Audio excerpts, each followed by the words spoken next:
Hello and welcome to another episode of the Startup Operator Roundup. I'm Roshan And I'm Gunjan Saha, and together we break down the biggest headlines of India's growing startup ecosystem. If this is the first time you're tuning into the channel, then please consider subscribing to it, for we talk everything startups. And if you're a regular listener, you already know what to do. Like, share, subscribe, do all the good stuff. This is going to be a long discussion, so let's dive straight into it. SEBI has been having a rather busy week. It released a true to label circular and banned sharing live stock prices with third-party apps. Narayana Hospital has floated a new health insurance product called Aditi. We'll talk as to why this is different from what's already available in the market.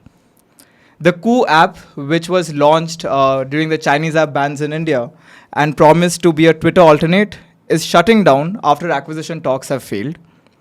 And there was an article titled, "Is Unacademy up for sale, merger or bailout?"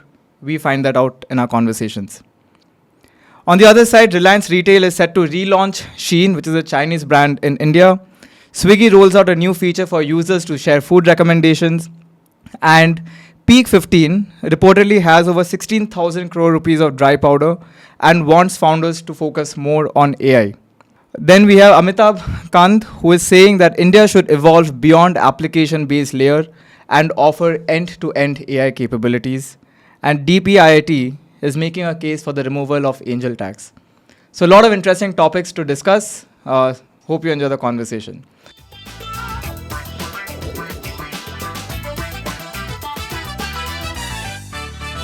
Carrie, I have to say that's a good-looking shirt.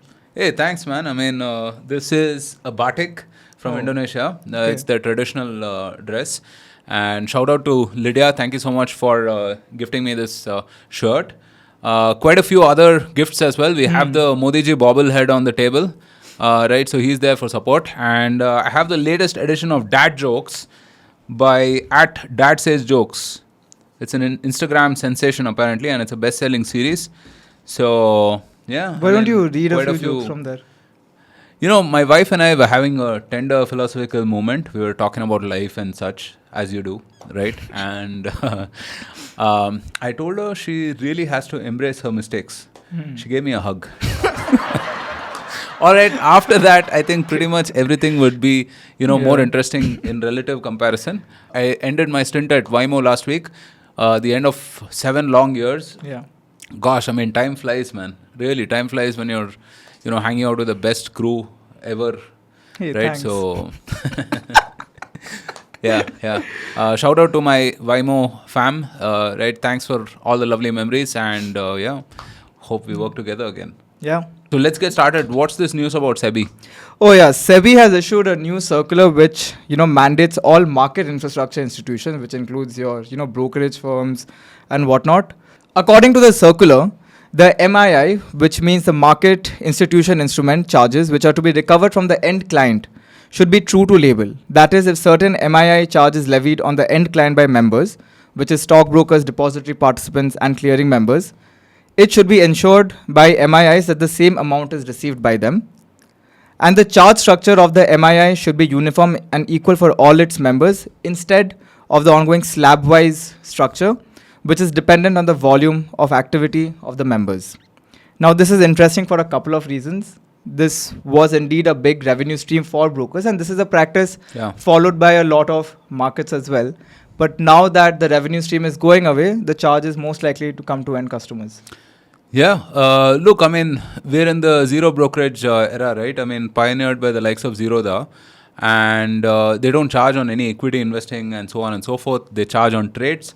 And in the case of Zerodha, this rebate, which you mentioned, contributes about 10%, but it can be as high as 40-50% for some of the other brokerages as such.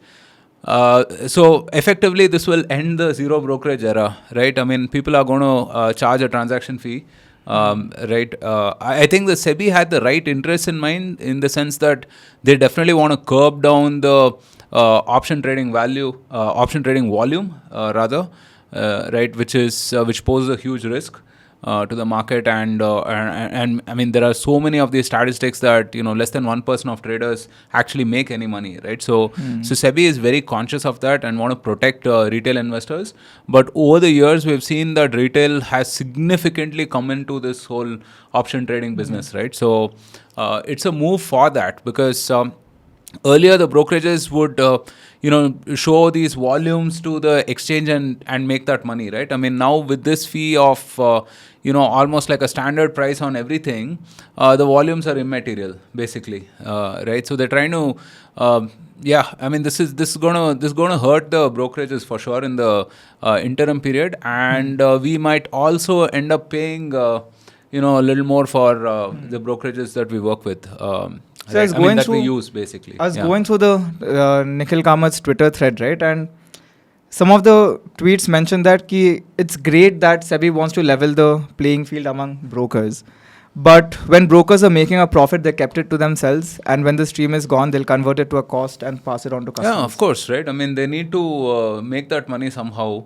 If not like, at the levels that they were making earlier, they will have to, I mean, obviously they have to turn over a buck, right? How will they stay in business otherwise? So that cost is going to get transferred to the end customer for sure, which is you and me. I think this will also make investing more serious, right? Unless just like putting in money.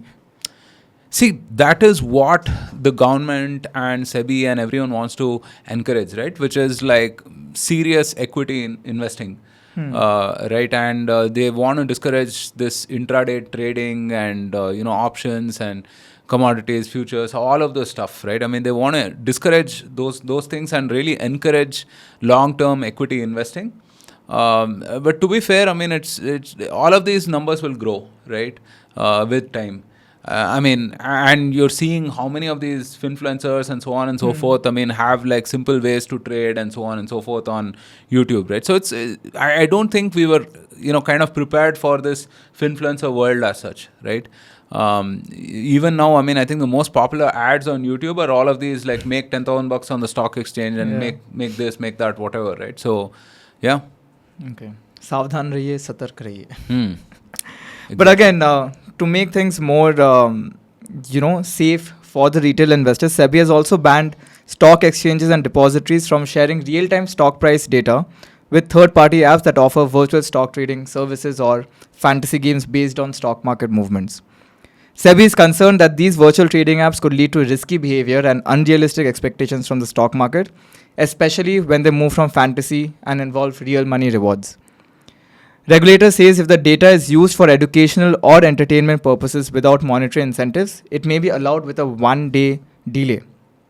But this ban has effectively shut down all virtual trading apps like StockPay, Trading Leagues and Bullspree, and kind of, again reiterates the point, Baap SEBI. Exactly, right? I mean, if I am a fintech entrepreneur, I'll be quaking in my boots because, effectively, RBI finished off this whole lending business, right? I mean, the P2P lending and BNPL. all of that stuff, BNPL and all of that, right? Now this whole brokerages, exchanges, stock investing, trading and that kind of businesses are under the lens. So look, I mean, again, this is a lesson for entrepreneurs as well, right? I mean, that you have to work with the regulators. And to be fair, I mean, I think people are a lot more mature now. They're not trying to play in the gray areas, but there is so much ambiguity between lines that it does happen that way, right? I mean, we had a couple of fantastic episodes on compliance specifically, right? I mean, we had Manish Maryada of Fellow, he's the co-founder there, and also Siddharth Mehta of Kiwi app, right? I mean, Siddharth is again a very experienced person, comes from the industry. Right, both of them have spoken about regulation and compliance in fintech. I highly encourage you guys check out those episodes. We'll link to it in the description. But yeah. This is, I mean, it's testy times for sure. Well, it's not only SEBI that has been busy, even IRDAI is making its presence felt. IRDAI is the insurance regulatory body in the country and it recently granted insurance licenses to hospital chains. Dr. Devi Shetty, who is the founder of Narayana Hospital, mentioned in an ANI podcast that this is a game changer for the healthcare industry in India. Narayana Health Insurance, which is a new venture by Narayana Health Hospital chain, has launched its first health insurance product called Aditi. It offers a sum assured of 1 crore rupees for surgery and 5 lakhs for medical management at Narayana Network hospitals, and the annual premium for the plan is only 10,000 rupees. This is a revolutionary product considering the premium cost is around 30,000 USD per annum for a family in the US. This is about 25% of median household consumption. And Narayana Health is planning to do that for 5% of median household consumption. But do you really think this will be sustainable in the long run? I mean, it's a good way to introduce a new product, but 10K for 1 crore seems like pennies on the dollar. It's amazing. It's amazing. It's an ambitious plan for sure, and it's a first of its own kind in India for sure, right? I mean, this is fairly common in the US where the care provider itself provides insurance and so on. Right? It's fantastic stuff. Kudos to Dr. Devi Shetty and team. I mean, again, Dr. Devi Shetty has done phenomenal work in healthcare in India, right? Truly has made like world-class, services accessible to common Indians, right? And having been to Narayana and experienced their, their care, I can tell you, I mean, I really vouch for their services for sure. Look, we've made the point multiple times on the podcast before that all healthcare expenses, well, most of it, at least in India, is out of pocket, right? Every family, if you look at it, whether it's middle class or below, is one or two, really bad expenses from really going bankrupt. Okay.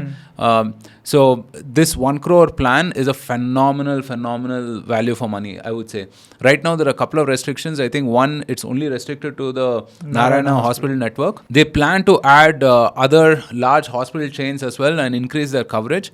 But look, I mean, if you are around a Narayana hospital, I mean, we are about 16 kilometers away from here, right? It's amazing. It's really amazing. The second thing is that most surgeries don't cost as much, right? I mean, you don't end up paying like 50, 60 lakhs or 1 crore or something of that sort, right? Most of them are in the range of 5 to 10 lakhs, maybe around there. The real key expense is in, let's say, cancer care, right? Chemo and so on and so forth. Right? And on that front, I mean, it's not very clear how comprehensive this plan is to that end, right? But this is a fantastic start. I personally am considering, whether I should get one and top it up, right? But the third thing which brings me to that is that I don't know if there's a top-up plan and so on, right? I mean, I don't know how it kind of plays well with the other policies I hold.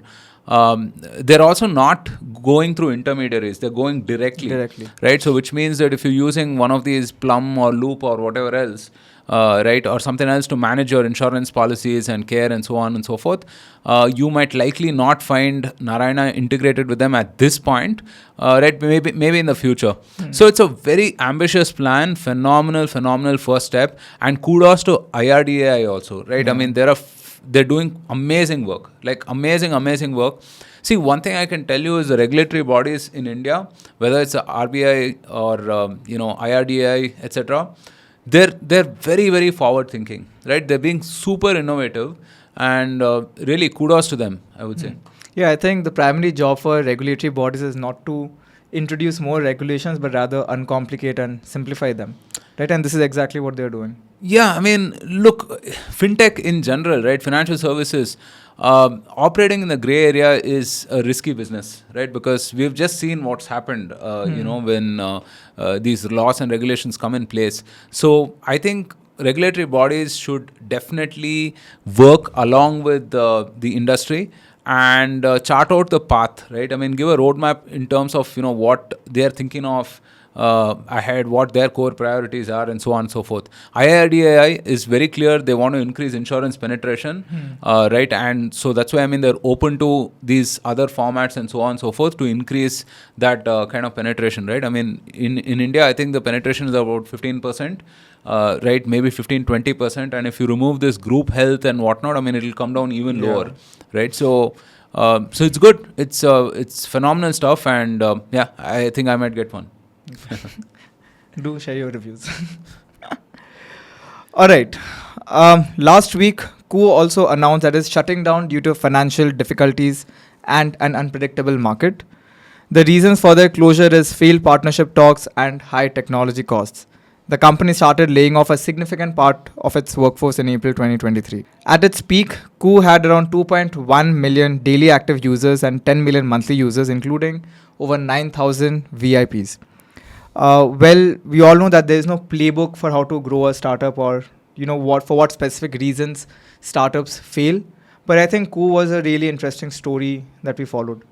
Yeah, I mean, there is this, I don't know if it's Tolstoy or someone who had this quote, right? All happy families are alike and all miserable families are miserable in their own unique ways, right? I mean, it can apply to startups as well, right? So, look, man, I mean, it's just a humongous challenge to build a social network, okay? In India, I think probably 100 people have tried this and have failed, right? So, Koo is added to that list. Do we need an indigenous social network? Yes, right? But for some reason, it's not happened. And Koo decided to focus on vernacular pretty ahead of its time, I would say, right? I mean, at the time it came up and so on. And they also had this impetus of this non-China, COVID sort of environment for them to really scale. But monetization has been a challenge, right? Twitter itself is figuring out how to make money, right? I mean, the only ones who are really, really killing it on that front is Meta, right? Did you see Mark Zuckerberg celebrating 4th of July? What a badass dude. He's a baller, man. I mean, I remember a few years back, there was this picture of him in a jet ski. Wearing full sunblock and everything. Looked weird. And now he's drinking a beer, wake surfing. Dude, so that guy has gone from being one of the most hated figures to actually like a pretty cool dude who does jiu-jitsu and who flies the American flag and drinks beer and whatnot, right? I mean, I'm kind of often reminded of the Bill Gates PR revival, Bill Gates in the 90s was he was evil, right? Because I mean, he's the guy who screwed Netscape. I mean, he's the guy who was pay for license kind of person, right? Closed and anti-open source type of person, right? And then since then he's become this philanthropist and so on and so forth. I think like a similar sort of image makeover is happening for Zuck also. But Zuck is putting in effort, man. I mean, all of that surfing and stuff, I'm sure it's really hard. Dude, his PR team is doing a great job. There was this meme that came with Zuck wearing a gold chain, and now wearing a gold chain is part of his staple fashion. Seriously. Amazing stuff, right? Whoever's doing the image management for Zuck, it deserves all of the all of the praise. But coming back to Koo anyway, I think fantastic effort by Aprameya and team, right? But unfortunate that it has to come to this. It was on life support for a while, I would say, right? I mean, last 6 months to 12 months, they hadn't paid salaries and they had laid off quite a few folks and so on. But it's look, startups are really complicated. Okay, we celebrate successes and we think everyone can make it big and so on, and that's right. I mean, we should think about it, but there's also a huge amount of survivalship bias, right? I mean, for every one startup that succeeds, there are 85 others who don't make it and another 10 others who are just about there, right? So the odds are really, really difficult. And look, I mean, Aprameya is a successful guy, right? I mean, he sold Taxi for Sure way back in the day for 200 plus million. So obviously he knows a thing or two, and he's been a very prolific angel investor as well. But business is hard, man, and markets can humble you, So yeah, I mean, I really hope in my lifetime someone else builds a successful indigenous, maybe vernacular social network. We definitely need it, I would say. Yeah. But I think this will not be the complete end of Koo. They are planning to make all the infrastructure public, so other people can build on top of it. So yeah, I think that's a good thing. So last week we came across this article on the Morning Context saying that Unacademy is up for a sale, a merger or a bailout. The article says that Gaurav Munjal, who is the co-founder and CEO of Unacademy, he has approached multiple education companies like Physicswala, Allen, and other educational companies for an outright acquisition. But later he took to Twitter to clarify that a lot is being said about the company, but to set the record straight, Unacademy is not for sale. It's going to report its best year in terms of growth and profitability. So this again raises the question which we have been discussing in past roundups, that what are these media companies doing just to get clicks on their articles? Yeah, they're just dunking on startups, man. Look, I mean, I read the article and I don't subscribe to the Morning Context. I don't subscribe to any startup media. A friend of mine shared on email. And look, I mean, it's just purely like allegorical, you know. I mean, it's just like, he said, she said, and a fifth person said something else, and this is what it is, and, trying to like, put everything together in the form of a conjecture. Now, I'm not saying that it's not accurate, right? I mean, maybe accurate, right? But it's very probabilistic, right? And I don't know why they would like publish something like this, for sure. I mean, it just reads like gossip. It just reads like page 3 gossip, if you ask me. And this Ashish guy was better, man. I mean, I don't know. I mean, I feel very bad actually because, when he used to write for the Mint, he used to write this real nice long form, humanizing articles on tech and startups and so on, right? But I don't know, over the last 10 years, I mean, it's just gone complete 180, I mean, every article, every second article is just like dunking on people who are trying to build shit, if there's outright fraud and misbehavior and so on and so forth, yeah, I mean, sure, right? By all means, report that. But this kind of stuff doesn't help, really doesn't help, right? And the tone also is just so shifty and it's just like, yeah, I mean, you know what it is, right? I just apply the man in the arena principle for this kind of stuff, right? I mean, if there's someone out there in the arena and they're taking the hits and they're trying to do something, look, I mean, you either build or you just shut up about it, right? You can't dunk on people who are in the arena trying to build stuff, right? Unacademy is not without problems. Of course, they have problems, right? They were valued at $3 or $4 billion, and it was the edtech boom. I mean, money was available. They took it, right? I mean, if money is available, guess what? 99.99% of people will take it, right? I mean, it's rather silly to be all high and mighty and say that, oh, this much money was spent, $10 billion was spent, and so on and so forth. I mean, it's there for the taking. People will take it, right? And you have to learn and live. I mean, like, you learn from this and get better the next time, and the iteration after this will be even better, right? I mean, you wouldn't get a physics wala without a Byju's and an Unacademy and like 4 others before, right? And you wouldn't get those without, the Allens and the Akash and all of that before that, right? I mean, every startup wave is an iteration. It's an iteration forward, right? And guess what? I mean, this whole process of creative destruction has been happening for decades, right? I would argue centuries, right? But if you shit on every person who's going to make a mistake, then, well, I mean, that's just inhibiting progress, in my opinion, right? So, yeah. And that's also what you're trying to do in our podcast as well, right? I mean, we're trying to filter out all the mainstream media stuff and just to get the most relevant content for folks like... And most importantly, right? I mean, we believe entrepreneurs change the world and we want to like improve optimism on that front, right? I want every kid who listens to this podcast, every other person who is maybe like mid-career, whatever, to consider starting up, right? And not get freaked out by all of this like noise, because ultimately this is noise. The odds are like near insurmountable. Like I mentioned, 1 out of perhaps 100 startups really hit it big, right? Another 10 or 15 are just doing all right. The remaining 70 or 80 are gone, right? Those are the odds. I mean, it's insane odds. I mean, God knows, I mean, entrepreneurs, founders need a lot more support, right? So this is nonsense. And Unacademy, for what it's worth, has about 1,500 crores in the bank. Yeah. Okay? So it's not like, they're completely out of cash or whatever. I mean, it's just, they have to figure out a viable business model. They started digital. I mean, they moved offline because, post-COVID, I mean, all of the schools and everything are back. They just have to figure a way to make money out of this. And look, again, people have this weird notion that you have to lose money hand over fist in edtech and so on.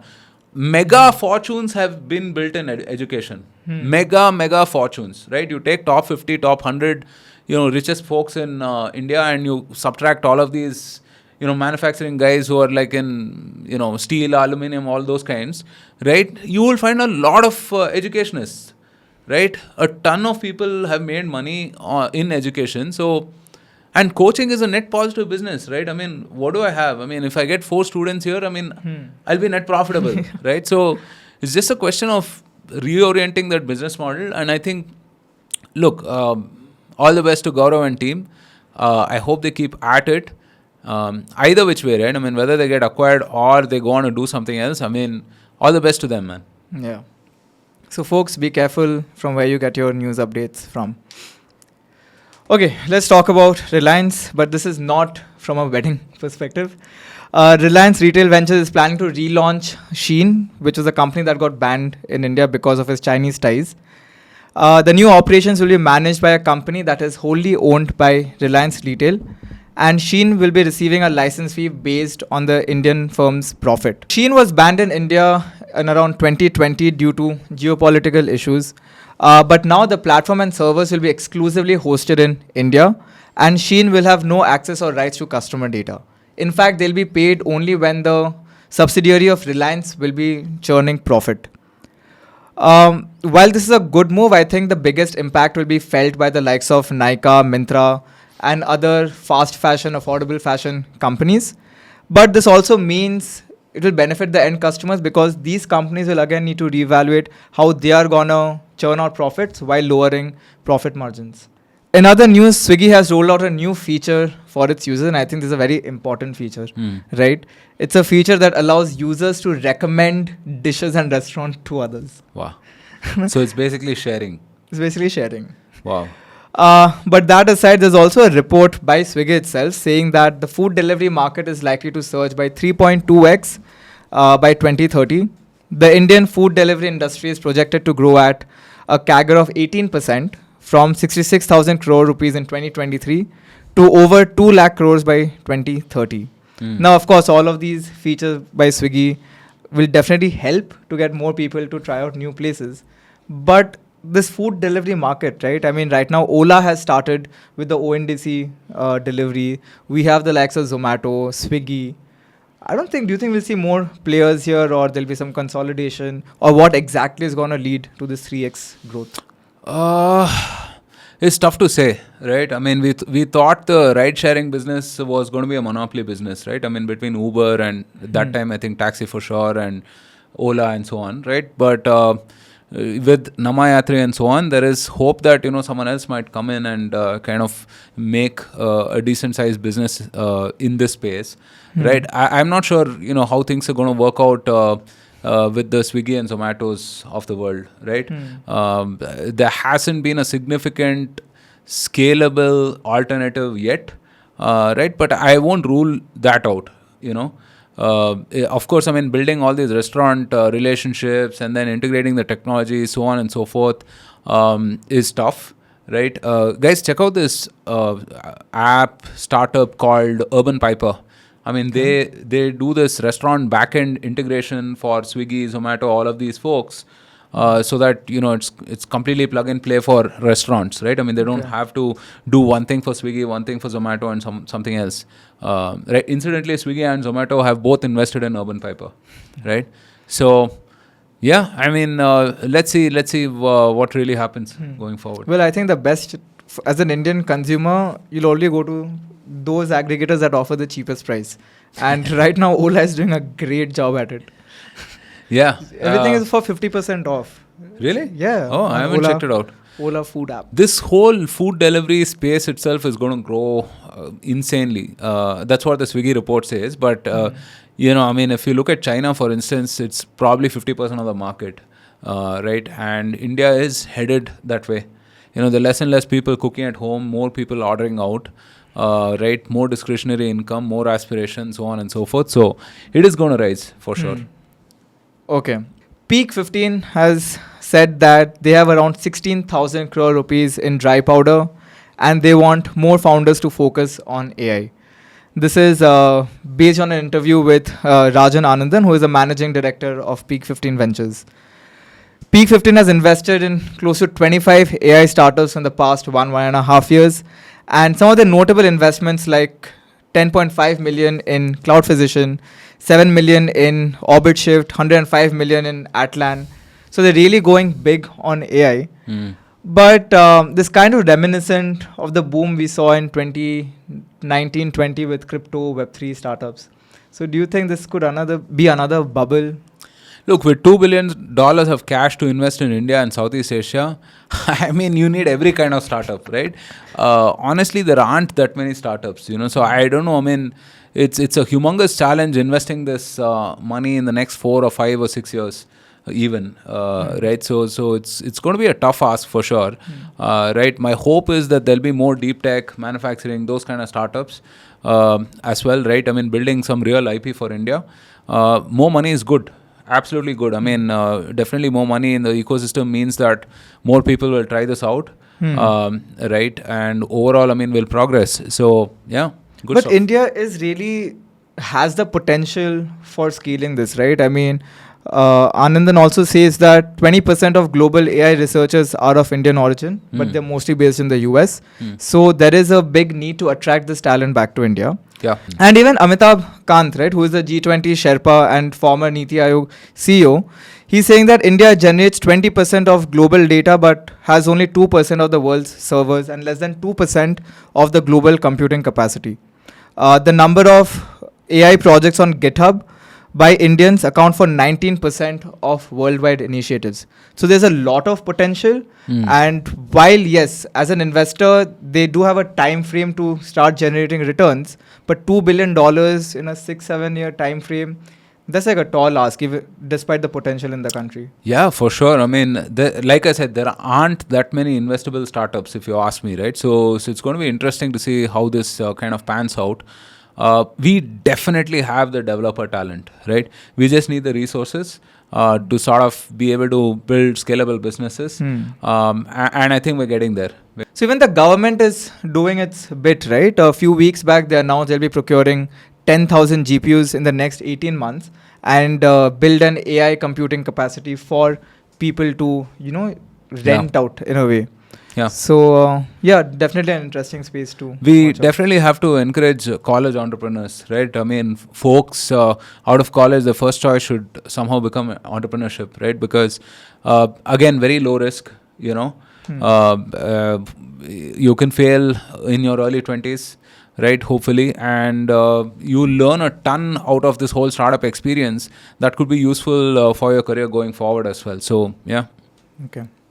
All right, in other news, the Department for Promotion and Industry and Internal Trade, the DPIIT, is making a pitch for the removal of angel tax for startups. And as we all know, the budget announcement is just around the corner.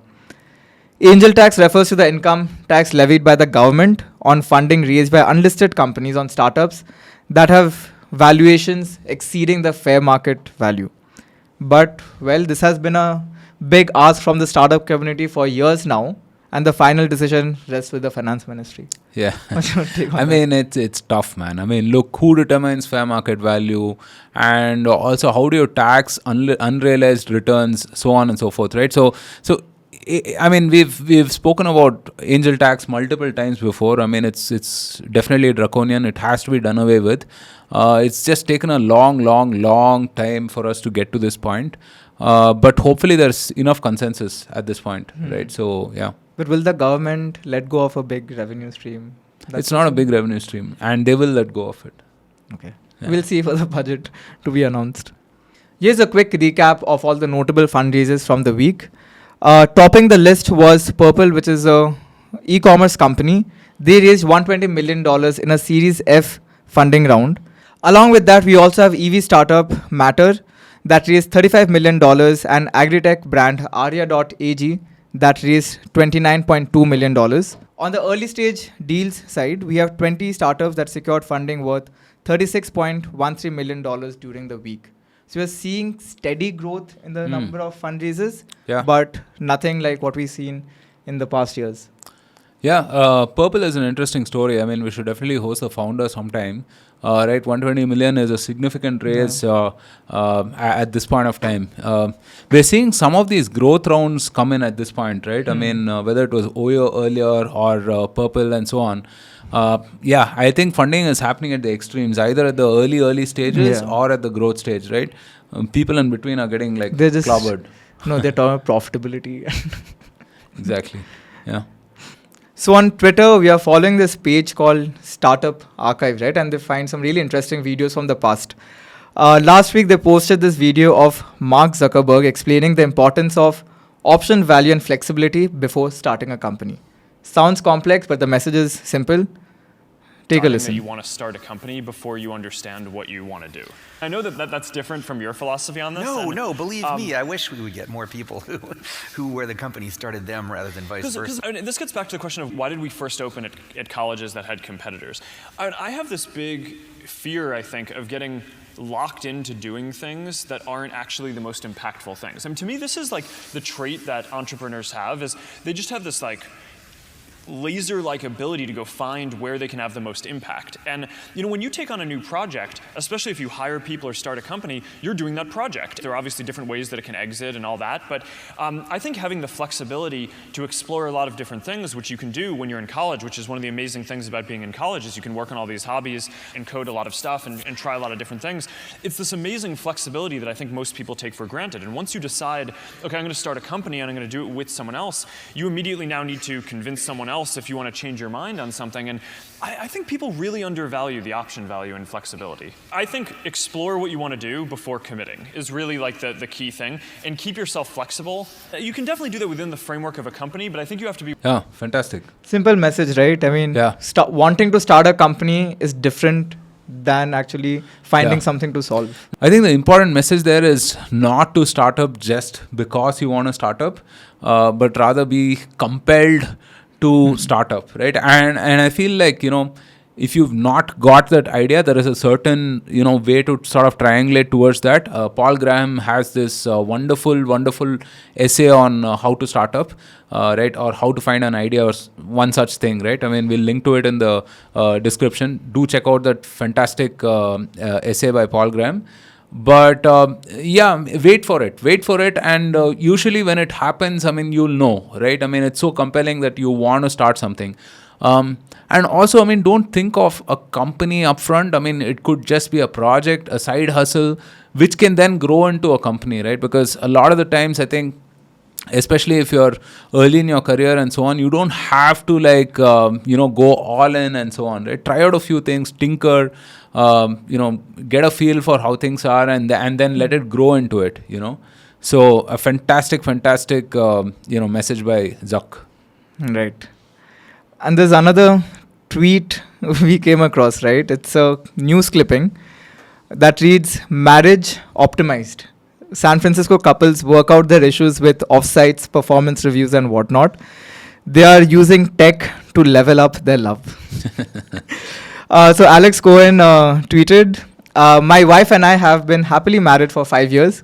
Here is a marriage stack. Slack for family communication, Jira for chores board, Lattice for 360-degree family reviews, Rippling for family payroll, Salesforce for tracking relationship milestones, DocuSign for formally signing any documents." Where do you rank up in that? Read the rest of it. It says, "My wife is on a PIP and we've had to fire our 2-year-old." Right? Yeah. We recently had to fire a 1-year-old and my wife is on a PIP, but everything else is going great. Yeah. So the annual family vacations turns out to be offsites.